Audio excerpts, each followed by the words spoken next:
Hello dear student, BSc third year में हम inorganic chemistry के सेकंड चैप्टर में बात कर रहे थे। कॉम्प्लेक्स कंपाउंड के लिए मेटल और लिगेंड के बीच का जो बॉन्ड है, उस बॉन्ड की नेचर के बारे में स्टडी। तो उसी को कंटिन्यू करते हुए आज हम उस चैप्टर का थर्ड पार्ट ले रहे हैं। अब तक हमने यह अध्ययन कर लिया कि कॉम्प्लेक्स कंपाउंड में सीएफटी थ्योरी के अकॉर्डिंग जब मेटल और लिगेंड एक दूसरे के साथ इलेक्ट्रोस्टैटिक इंटरेक्शन करते हैं तो उस इंटरेक्शन से मेटल के डी ऑर्बिटल्स में स्प्लिटिंग हो जाता है। वो स्प्लिटिंग किस प्रकार से होता है और कितनी एक्सटेंट में होता है, वो डिपेंड करता है कि कॉम्प्लेक्स कंपाउंड कौन सी ज्योमेट्री का है और लिगेंड कौन सी फील्ड स्ट्रेंथ वाले हैं, मेटल आयन का नेचर क्या है या उसका ऑक्सीडेशन स्टेट क्या है। तो हमने इसके अंतर्गत ऑक्टाहेड्रल कॉम्प्लेक्स कंपाउंड का स्टडी किया, फिर टेट्राहेड्रल कॉम्प्लेक्स कंपाउंड के बारे में स्टडी किया और फिर हमने स्क्वायर प्लेनर कॉम्प्लेक्स कंपाउंड के लिए भी अध्ययन किया था। जब वहाँ पर हम डी ऑर्बिटल की स्प्लिटिंग की बात कर रहे थे तब हमने बात की थी कि ये जो स्प्लिटिंग है वो मेटल आयन और लिगेंड दोनों की नेचर पर डिपेंड करेगा। इन दोनों से रिलेटेड जो फैक्टर हैं वो निर्धारित करते हैं कि ये डी ऑर्बिटल का स्प्लिटिंग कितना अधिक होगा या कम होगा। तो उनमें उस समय मैंने बोला था एक वर्ड स्पेक्ट्रोकेमिकल सीरीज। तो वो स्पेक्ट्रोकेमिकल सीरीज क्या है उसके बारे में अभी हम बात करते हैं। पहले एग्ज़ाम के पॉइंट ऑफ व्यू से भी ये इम्पोर्टेंट है स्पेक्ट्रोकेमिकल सीरीज। स्पेक्ट्रोकेमिकल सीरीज में लिगेंड्स को लिस्टेड किया गया है एक सीक्वेंस में, एक ऑर्डर में। वो ऑर्डर है उन लिगेंड की स्ट्रेंथ का कि वो किसी पर्टिकुलर लिगेंड के साथ जब इंटरेक्शन करते हैं तो कौन सा लिगेंड कितना अधिक पावरफुल इंटरेक्शन करता है। तो ये जो लिगेंड का हम एक सीक्वेंस बनाते हैं, सीक्वेंस में एक सीरीज़ बनाते हैं, उस सीरीज़ का निर्माण किया जाता है लिगेंड की जो फील्ड स्ट्रेंथ है, लिगेंड का जो नेगेटिव फील्ड है उसका जो स्ट्रेंथ है उसके अकॉर्डिंग ये सीरीज़ बनाई जाती है, जिसके अकॉर्डिंग ये मेटल के डी ऑर्बिटल का स्प्लिटिंग करते हैं। तो ये स्प्लिटिंग जो पैरामीटर है उनके अकॉर्डिंग बनाया जाता है। तो ये एक सीरीज़ बनती है लिगेंड के अकॉर्डिंग, तो स्पेक्ट्रोकेमिकल सीरीज ऑफ लिगेंड उसको हम बोलते हैं। इसी प्रकार जो मेटल्स हैं उन मेटल्स को भी एक सीक्वेंस में रखा गया है, ऑर्डर्ड वे में रखा गया है कि कौन सी मेटल कितना अधिक स्प्लिटिंग शो करेगी। तो वो जो मेटल आइंस का जो सीक्वेंस है वो भी स्पेक्ट्रोकेमिकल सीरीज कहलाता है। उसे हम बोलेंगे spectrochemical series of metal ions. तो इस प्रकार जो स्पेक्ट्रोकेमिकल सीरीज हैं वो दो प्रकार की हैं। कौन कौन सी? एक तो लिगेंड का और दूसरा मेटल आइंस का। लिगेंड के फील्ड स्ट्रेंथ के अकॉर्डिंग और मेटल का मेटल आयन की जो ऑक्सीजन स्टेट है और वो जिस ग्रुप से बिलोंग करता है उस ग्रुप के अकॉर्डिंग। तो इन सीरीज़ की हम बात करते हैं। पहले हम देखते हैं spectrochemical series of ligands. Ligands की स्पेक्ट्रोकेमिकल सीरीज में लिगेंड्स को इस प्रकार से अरेंज किया गया है। ये लो फील्ड स्ट्रेंथ से हाई फील्ड स्ट्रेंथ की तरफ मूव कर रहे हैं। यहाँ ये सबसे लो फील्ड वाले लिगेंड हैं और ये सबसे स्ट्रॉन्ग फील्ड वाले लिगेंड हैं। तो जब हम इस तरफ यहाँ लेफ़्ट टू राइट जाएंगे, आगे सीरीज़ में प्रोसीड होंगे, तो जो डेल्टा वैल्यू है वो वैल्यू बढ़ता जाएगा। इसका मतलब जो CO लिगेंड है ये यहाँ पर इस सीरीज़ के अकॉर्डिंग स्ट्रॉन्गेस्ट लिगेंड के रूप में है, जबकि जो आयोडो लिगेंड है वो वीकेस्ट लिगेंड के रूप में है। तो ये स्पेक्ट्रोकेमिकल सीरीज़ है लिगेंड की। इस सीरीज़ के अकॉर्डिंग जब हम किन्हीं दो कॉम्प्लेक्स कंपाउंड जिसमें मेटल आयन कॉमन हो और लिगेंड अलग अलग हों, तो इस सीरीज़ के अकॉर्डिंग देखकर हम बता सकते हैं कि कौन से कॉम्प्लेक्स कंपाउंड का लिगेंड स्ट्रॉन्ग फील्ड वाला है और कौन से कॉम्प्लेक्स कंपाउंड का लिगेंड वीक फील्ड वाला है। जो स्ट्रॉन्ग फील्ड वाला लिगेंड है वो उस मेटल आयन के डी ऑर्बिटल में स्प्लिटिंग अधिक करवाएगा, जबकि वीक फील्ड वाला लिगेंड उसी मेटल आयन के डी ऑर्बिटल्स में स्प्लिटिंग कम अमाउंट में करेगा।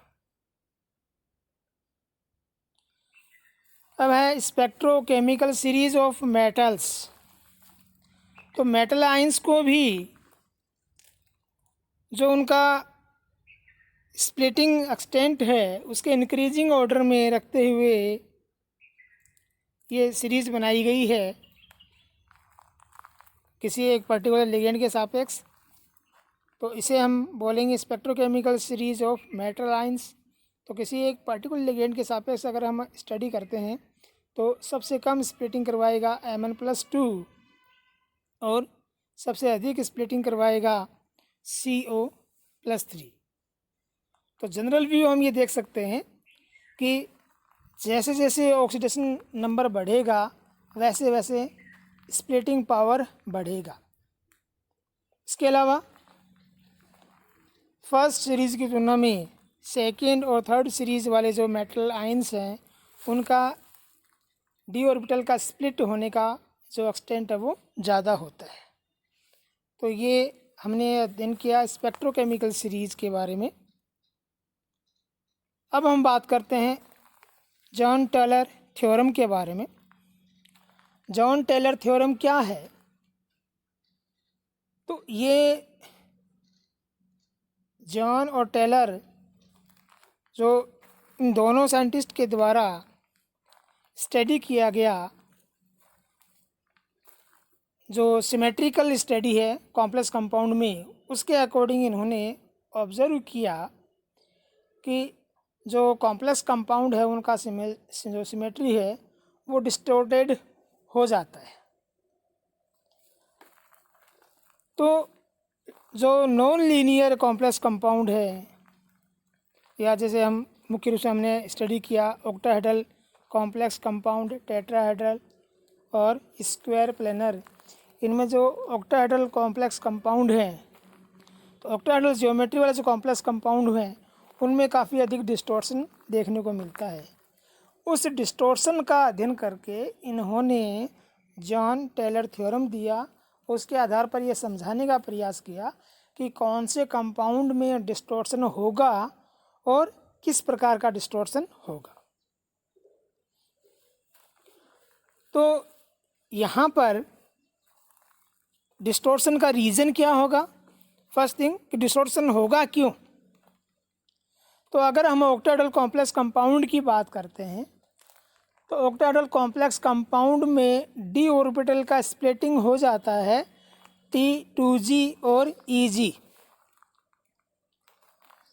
T2G में बिटवीन द एक्सिस जो ऑर्बिटल हैं, तीन ऑर्बिटल हैं d x y, y z और जेड एक्स, ये तीन ऑर्बिटल होते हैं और ये तीनों डीजेनरेट कंडीशन में होते हैं। ईजी में d x square y square d z square, ये दोनों ऑर्बिटल जो कि ऑन द एक्सिस ऑर्बिटल हैं, ये दोनों पाए जाते हैं और ये दोनों ऑर्बिटल सेम एनर्जी लेवल पर हैं, इस कारण ये दोनों आपस में डीजेनरेट कंडीशन में। फिर हमने बात की थी कि कॉम्प्लेक्स कंपाउंड में इलेक्ट्रॉन का डी ऑर्बिटल में रीडिस्ट्रीब्यूशन हो जाता है और उसके अकॉर्डिंग किसी पर्टिकुलर कॉम्प्लेक्स कंपाउंड के लिए हम इलेक्ट्रॉनिक कॉन्फ़िगरेशन लिखते हैं T2G N, एंड T2G में यदि N इलेक्ट्रॉन है तो हमने ऊपर लिख दिया N, और जैसे T2G N और EG M, अगर EG में M इलेक्ट्रॉन है तो T2G और EG में जो इलेक्ट्रॉनिक कॉन्फ़िगरेशन होता है, इनमें इलेक्ट्रॉन का जो वितरण होता है, उस वितरण के अकॉर्डिंग हम देखते हैं कि इनमें इलेक्ट्रॉन की का जो वितरण है वो सिमेट्रिक है या एसिमेट्रिक कंडीशन है।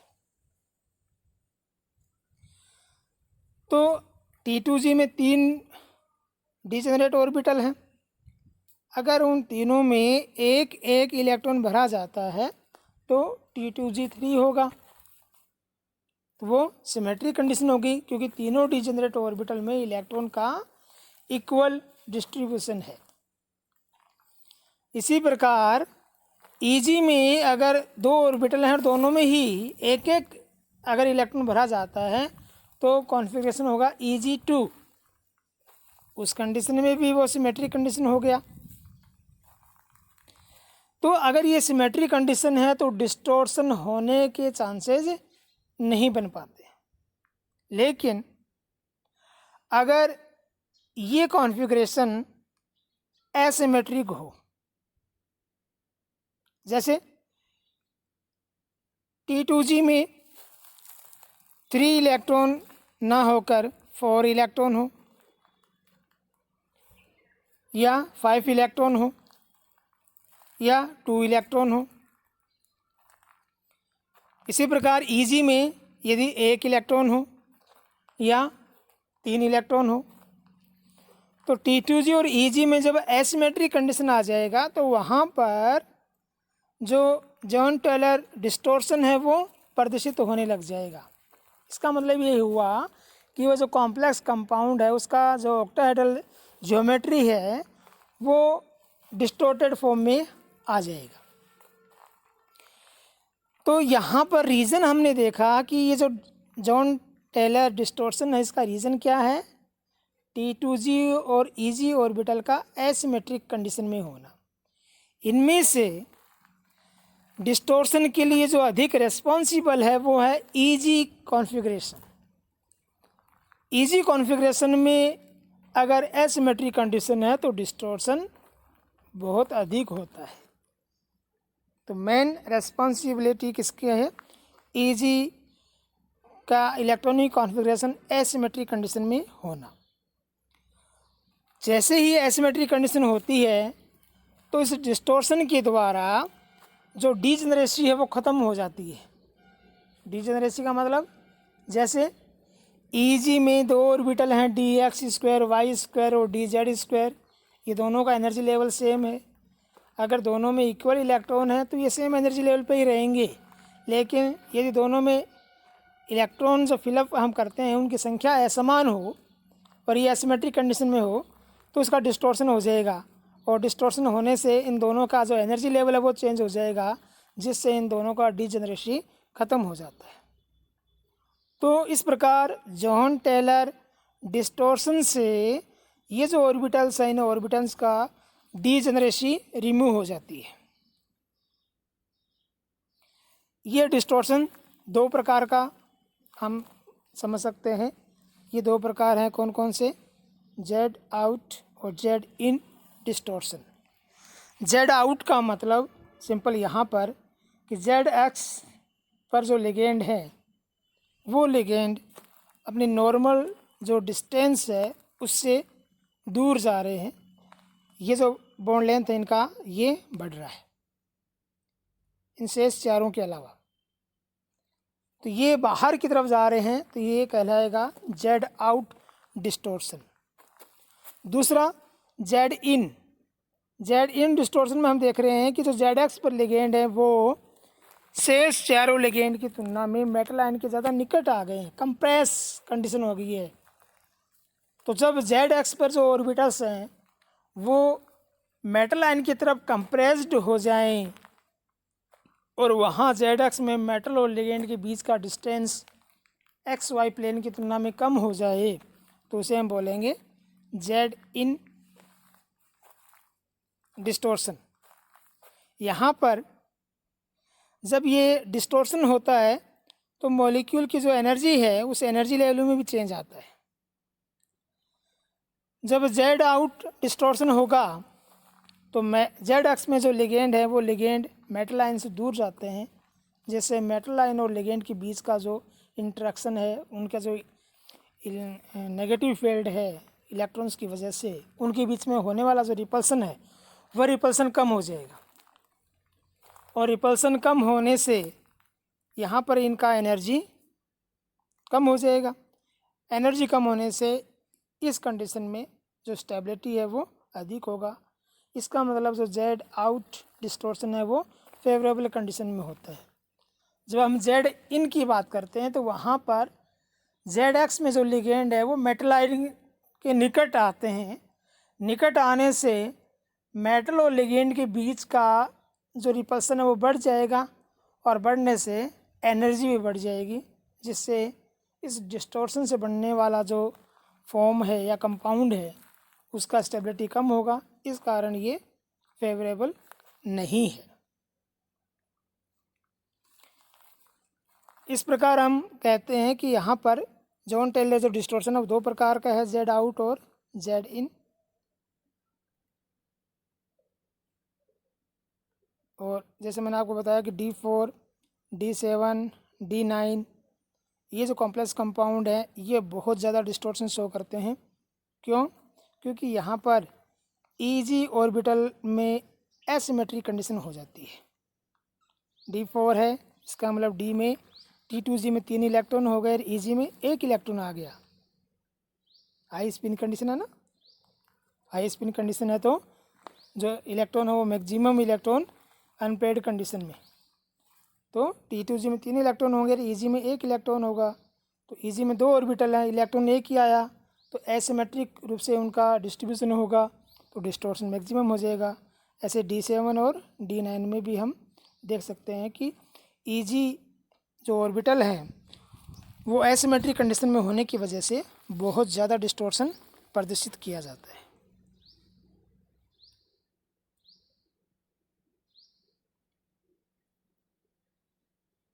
ये इस प्रकार से यहाँ पर इस डायग्राम में शो किया गया। जैसे ये T2G और EG नॉर्मल जो ऑक्टाइडल फॉर्म है उसमें ये डी ऑर्बिटल स्प्लिटिंग के द्वारा T2G और EG में इस प्रकार स्प्लिट हो जाते हैं। अब ये फर्दर डिस्टोर्शन को रिप्रेजेंट कर रहा है।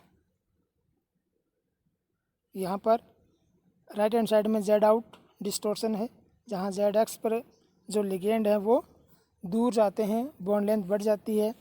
तो उससे क्या होगा कि जो जेड एक्स वाले ऑर्बिटल हैं उन ऑर्बिटल की एनर्जी कम हो जाती है। तो ईजी में dz² की एनर्जी कम हो गई क्योंकि जेड एक्स से लिगेंड दूर जा रहे हैं तो रिपल्सन कम हो गया। और T2G में ये जेड एक्स और जेड वाई जो ऑर्बिटल हैं इनसे लिगेंड दूर हो गए तो इनका एनर्जी कम हो गया, तो ये पीछे की तरफ जा रहे हैं। और जो जब जेड एक्स में लिगेंड दूर हो रहे हैं तो जो एक्स वाई प्लेन में जो लिगेंड हैं उन लिगेंड का इंट्रैक्शन बढ़ जाएगा। इस कारण से उनके रेस्पेक्ट में जो ऑर्बिटल्स हैं, डी ऑर्बिटल्स हैं, उनका एनर्जी थोड़ा बढ़ जाता है। जब जेड इन डिस्टोर्शन की हम बात करते हैं तो जेड एक्स के ऊपर जो लिगेंड हैं वो मेटल आयन के ज़्यादा निकट आते हैं, जिससे जेड एक्स से रिलेटेड जो ऑर्बिटल्स हैं उन ऑर्बिटल का एनर्जी बढ़ जाएगा। ईजी में जैसे dz² ऑर्बिटल है, इसका एनर्जी यहाँ बढ़ गया क्योंकि लिगेंड इसके ज़्यादा निकट आ गया।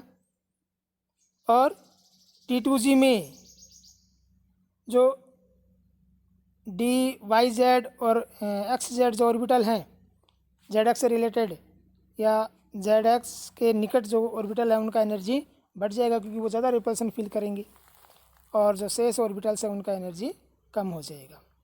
इस प्रकार ये एनर्जी लेवल चेंज होगा, और यहाँ जो एनर्जी लेवल चेंज है वो इस प्रकार से हम काउंट कर सकते हैं। अब हम बात करते हैं properties of complex compound explain by CFT। CFT के द्वारा कॉम्प्लेक्स कंपाउंड की प्रॉपर्टीज़ को एक्सप्लेन करना। तो CFT इसीलिए दिया गया था कि VBT जो कंसेप्ट है वो कॉम्प्लेक्स कंपाउंड की प्रॉपर्टीज़ को पूरी तरह से एक्सप्लेन नहीं कर पाया, चाहे वो मैग्नेटिक प्रॉपर्टी हो, चाहे वो कलर या स्पेक्ट्रल प्रॉपर्टी हो, या हाई स्पिन लो स्पिन कॉम्प्लेक्स क्यों बनता है, या थर्मोडायनेमिक स्टेबिलिटीज़ के बारे में हो। तो जो CFT कंसेप्ट है ये VBT की तुलना में इन प्रॉपर्टीज़ को ज़्यादा सटीकता से एक्सप्लेन कर पाता है। तो हम उन प्रॉपर्टीज़ के बारे में यहाँ नॉर्मल डिस्कशन करेंगे, क्योंकि अलग से हमारे पास चैप्टर है मैग्नेटिक प्रॉपर्टीज़ वगैरह का, तो वहाँ हम डिटेल स्टडी करेंगे। पहली प्रॉपर्टी, हाई स्पिन और लो स्पिन कॉम्प्लेक्स कंपाउंड कैसे बनेंगे। तो जैसे कि जब हमने डिस्टॉर्शन देखा था ऑक्टाहेड्रल कॉम्प्लेक्स कंपाउंड में, तो वहाँ पर हमने देखा था कि जब लिगेंड स्ट्रॉन्ग फील्ड वाला होगा या metal ion higher oxidation state वाला होगा, या जो सेकेंड और थर्ड या हायर जो ट्रांजिशन सीरीज है उसका होगा मेटल आयन, तो उस कंडीशन में जो डी ऑर्बिटल है उनका स्प्लिटिंग अधिक होगा। जब स्प्लिटिंग अधिक होगा तो डी ऑर्बिटल के T2G और EG के बीच का गैप बढ़ जाएगा। गैप बढ़ने से जब इलेक्ट्रॉन का रीडिस्ट्रीब्यूशन होगा तो T2G में 3 इलेक्ट्रॉन भरने के बाद जो चौथा इलेक्ट्रॉन है उसको EG ऑर्बिटल में जाने के लिए बहुत ज़्यादा एनर्जी की रिक्वायरमेंट होगा, क्योंकि यहाँ पर उस कंडीशन में ये जो गैप है वो गैप बहुत ज़्यादा हो गया, तो यहाँ से यहाँ इलेक्ट्रॉन को जाने के लिए बहुत ज़्यादा एनर्जी की रिक्वायरमेंट होगी। तो फर्स्ट इलेक्ट्रॉन यहाँ आ गया था, सेकेंड इसमें, थर्ड इसमें, अभी फोर्थ इलेक्ट्रॉन ऊपर अगर जाना भी चाहे तो इस गैप का वैल्यू अधिक होने की वजह से फोर्थ इलेक्ट्रॉन कहाँ आ जाएगा, यहाँ पेयरिंग करने लग जाएगा, फिर फिफ्थ यहाँ और सिक्स्थ इलेक्ट्रॉन यहाँ पर। इस प्रकार अगर ये डेल O का वैल्यू अधिक है तो जो बनने वाला कॉम्प्लेक्स कंपाउंड है वो क्या होगा, लो स्पिन। क्यों? क्योंकि पेयरिंग हो गया इलेक्ट्रॉन का, अनपेयर्ड इलेक्ट्रॉन की संख्या कम हो रही है, तो वो क्या बनेगा, लो स्पिन कॉम्प्लेक्स कंपाउंड। और डेल O का मान अधिक क्यों होगा, कब होगा, वो हम स्पेक्ट्रोकेमिकल सीरीज के अकॉर्डिंग बता सकते हैं। ऐसे ही जब डेल O का मान कम होगा, जब डेल O का मान कम होगा तो उस कंडीशन में हम ये कह सकते हैं कि ये गैप इतना ही है। उस कंडीशन में जो 3 इलेक्ट्रॉन अगर T2G में आ गए, चौथा इलेक्ट्रॉन आसानी से EG में जा सकता है। तो जब इलेक्ट्रॉन इस प्रकार से हायर एनर्जी लेवल में जाने लग गया T2G में पेयरिंग करने से पहले ही, तो वहाँ पर अनपेयर्ड इलेक्ट्रॉन की संख्या ज़्यादा होगी, जिससे हाई स्पिन कॉम्प्लेक्स कंपाउंड बनेंगे। फिर हम बात करते हैं कि जो कॉम्प्लेक्स कंपाउंड हैं वो कलरफुल होते हैं, या हम कहते हैं कि जो कॉम्प्लेक्स कंपाउंड हैं वो इलेक्ट्रॉनिक स्पेक्ट्रा या विजिबल स्पेक्ट्रा या UV स्पेक्ट्रा शो करते हैं, या स्पेक्ट्रल प्रॉपर्टी शो करते हैं।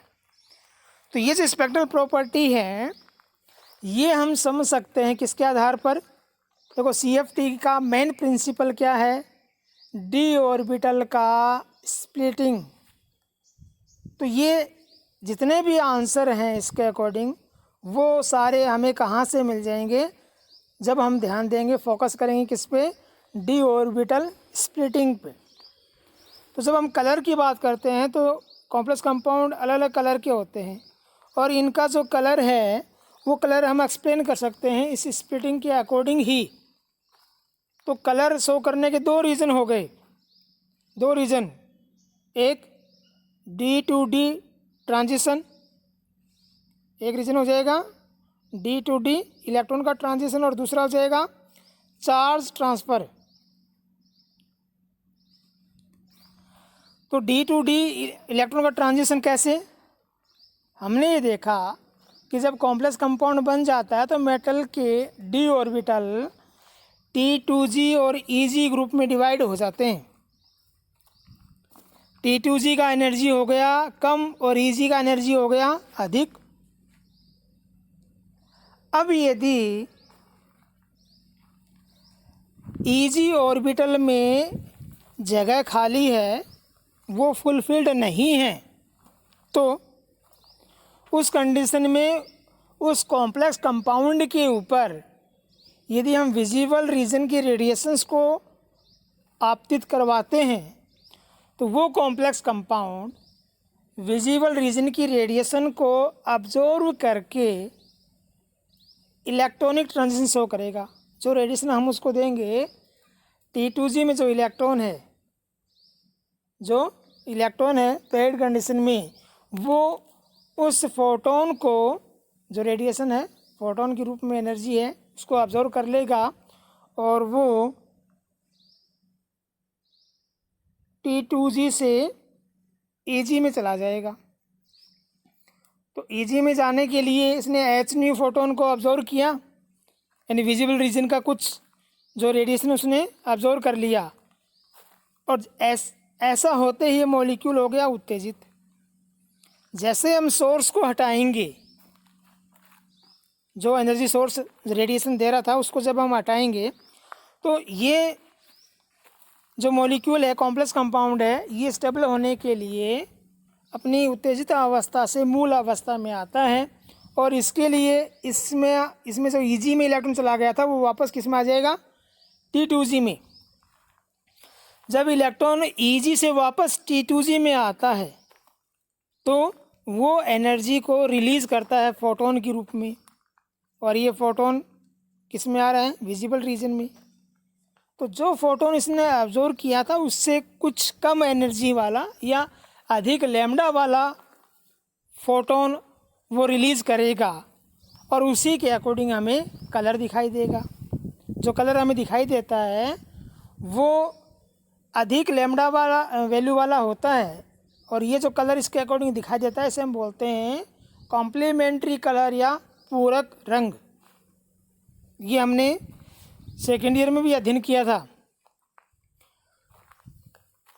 अब अगर यहाँ पर हम देखें कि D से D में इलेक्ट्रॉन का ट्रांजिशन होने की वजह से कलर होता है, तो कुछ कॉम्प्लेक्स कंपाउंड ऐसे भी होते हैं जिनमें T2G और EG के बीच इलेक्ट्रॉन का ट्रांजिशन संभव नहीं होता है।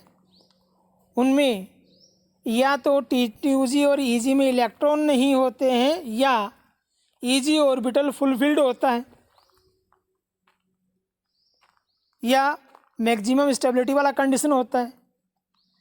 अगर ऐसा कंडीशन है तो फिर उस कंपाउंड के कलरफुल होने का हम रीज़न कैसे बताएंगे? अगर Zn के कंपाउंड हैं, जिंक के कंपाउंड हैं, तो वहाँ ऐसी कंडीशन हम देख सकते हैं कि Zn+2 अवस्था में जो कॉम्प्लेक्स कंपाउंड बनाएगा वहाँ पर Zn का जो इलेक्ट्रॉनिक कॉन्फ़िगरेशन है +2 अवस्था में वो 3d10 होगा, और 3d10 हो गया तो d ऑर्बिटल्स फुलफिल्ड हो गए। रीअरेंजमेंट करने के बाद जब T2G और EG में इलेक्ट्रॉन भरेंगे तो T2G और EG भी फुलफिल्ड कंडीशन में होंगे। अब वहाँ पर T2G और EG के बीच में इलेक्ट्रॉन का ट्रांजिशन नहीं हो सकता। उस कंडीशन में कॉम्प्लेक्स कंपाउंड के कलरफुल होने का रीज़न है चार्ज ट्रांसफ़र, और ये चार्ज ट्रांसफ़र होता है मेटल और लिगेंड के बीच। इसका मतलब क्या हुआ कि जब मेटल के T2g और Eg ऑर्बिटल के बीच में इलेक्ट्रॉन का ट्रांजिशन नहीं होता है, नहीं हो सकता, उस कंडीशन में मेटल और लिगेंड के बीच में इलेक्ट्रॉन का ट्रांजिशन हो सकता है और उस वजह से वो कलर शो करेगा। फिर अगर वो ट्रांजिशन विजिबल रीजन की रेडिएशन के अवशोषित होने से होता हो तो। अब यहाँ पर जब मेटल और लिगेंड, क्योंकि दो अलग अलग स्पीसीज हैं, इनके बीच में जब इलेक्ट्रॉन का ट्रांसफ़र होगा तो हम ये कहेंगे कि चार्ज का ट्रांसफ़र हुआ। अगर मेटल से इलेक्ट्रॉन लिगेंड में गया तो मेटल के इलेक्ट्रॉन की कमी से वहाँ पर मेटल में चार्ज आ जाएगा पॉजिटिव, पार्शियल पॉजिटिव, और लिगेंड में आ जाएगा नेगेटिव। तो इस तरह से क्या हुआ, चार्ज का ट्रांसफ़र हुआ। अब ये चार्ज ट्रांसफ़र होने की वजह से यहाँ, क्योंकि मेटल और लिगेंड के बीच में इलेक्ट्रॉन का ट्रांसफ़र है ना, इसलिए हम इसको क्या बोल रहे हैं, चार्ज ट्रांसफ़र। तो ये जो चार्ज ट्रांसफ़र है ये मेटल से लिगेंड में भी हो सकता है और लिगेंड से मेटल में भी हो सकता है। जैसे अगर हम 3D10 वाला मेटल लें, जैसे जिंक, उसके साथ में ऐसा लिगेंड लें जिसके मॉलिक्यूलर ऑर्बिटल खाली हो, एंटी बॉन्डिंग जो मॉलिक्यूलर ऑर्बिटल है वो खाली हो, उस कंडीशन में मेटल आयन से इलेक्ट्रॉन लिगेंड के रिक्त कक्षकों में ट्रांसफ़र हो सकते हैं। तो वहाँ पर हम कहेंगे कि उस कॉम्प्लेक्स कंपाउंड का जो कलर है वो metal to ligand charge transfer की वजह से। तो जो जिंक के कंपाउंड कलरफुल होंगे उनका रीज़न होगा कि वहाँ उनका जो कलर है वो metal to ligand charge transfer की वजह से। अगर मेटल में इलेक्ट्रॉन नहीं है, मेटल आयन में इलेक्ट्रॉन नहीं है, जैसे अगर हम स्कैंडियम वगैरह के जो कॉम्प्लेक्स कंपाउंड है उनकी बात करें तो स्टार्टिंग के जो मेटल आयन्स हैं उनमें डी इलेक्ट्रॉन की संख्या कम होती है और हायर ऑक्सीडेशन स्टेट कंडीशन में वो जो डी ऑर्बिटल्स के इलेक्ट्रॉन है वो रिलीज हो जाते हैं। तो उस कंडीशन में अगर कॉम्प्लेक्स कंपाउंड कलरफुल है तो वहाँ रीज़न क्या होगा कि वहाँ मेटल के जो एम्प्टी ऑर्बिटल्स हैं उनके अंदर इलेक्ट्रॉन ट्रांसफ़र हो सकता है। कहाँ से, लिगेंड से।